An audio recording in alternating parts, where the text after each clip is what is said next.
আমাকে জোর করে বাধা দেওয়া হচ্ছে। আমি এই নোংরামির মধ্যে থাকতে চাই না। সাডেনলি কোনো কারণ ছাড়া ফোন করে আপনাকে যদি বলে যে আপনি খেলিয়েন না, this is what has exactly happened. এর চেয়ে বেশি কিছু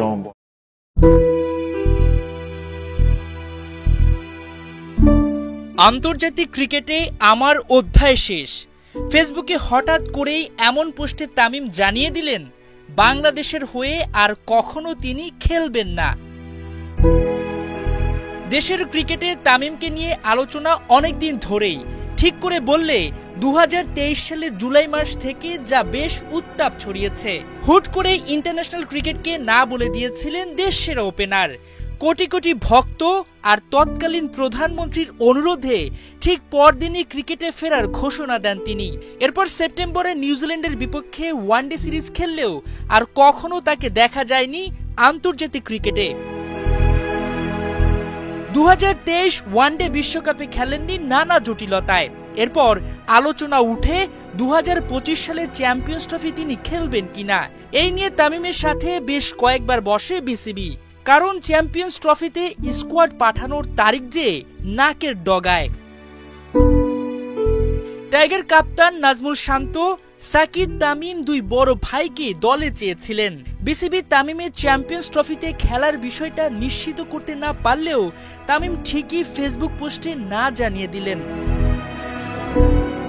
তিনি তার ফেসবুক পেজে জানান অনেকদিন ধরেই অবসর নিয়ে ভাবছিলেন।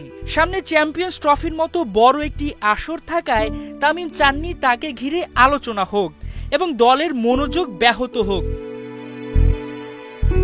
অবশ্য এই চাওয়া আজকাল থেকে নয়। তাকে নিয়ে যাতে জল ঘোলা না হয় সেজন্য অনেক আগে নিজেকে বিসিবির কেন্দ্রীয় চুক্তি থেকে সরিয়ে নিয়েছিলেন, যা পোস্টে স্পষ্ট করেন তামিম।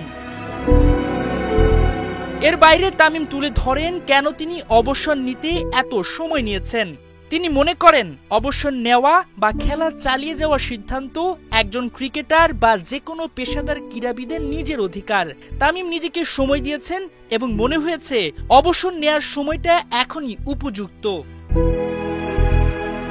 তবে এখানেই থামেননি তামিম। কৃতজ্ঞতা জানিয়েছেন অধিনায়ক নাজমুল হোসেন শান্ত ও নির্বাচক কমিটিকে, যারা ড্যাশিং ওপেনারকে ফেরার জন্য বারবার আলোচনা করেছেন।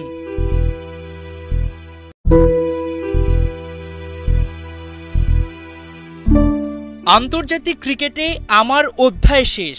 ফেসবুকে হঠাৎ করেই এমন পোস্টে তামিম জানিয়ে দিলেন বাংলাদেশের হয়ে আর কখনো তিনি খেলবেন না।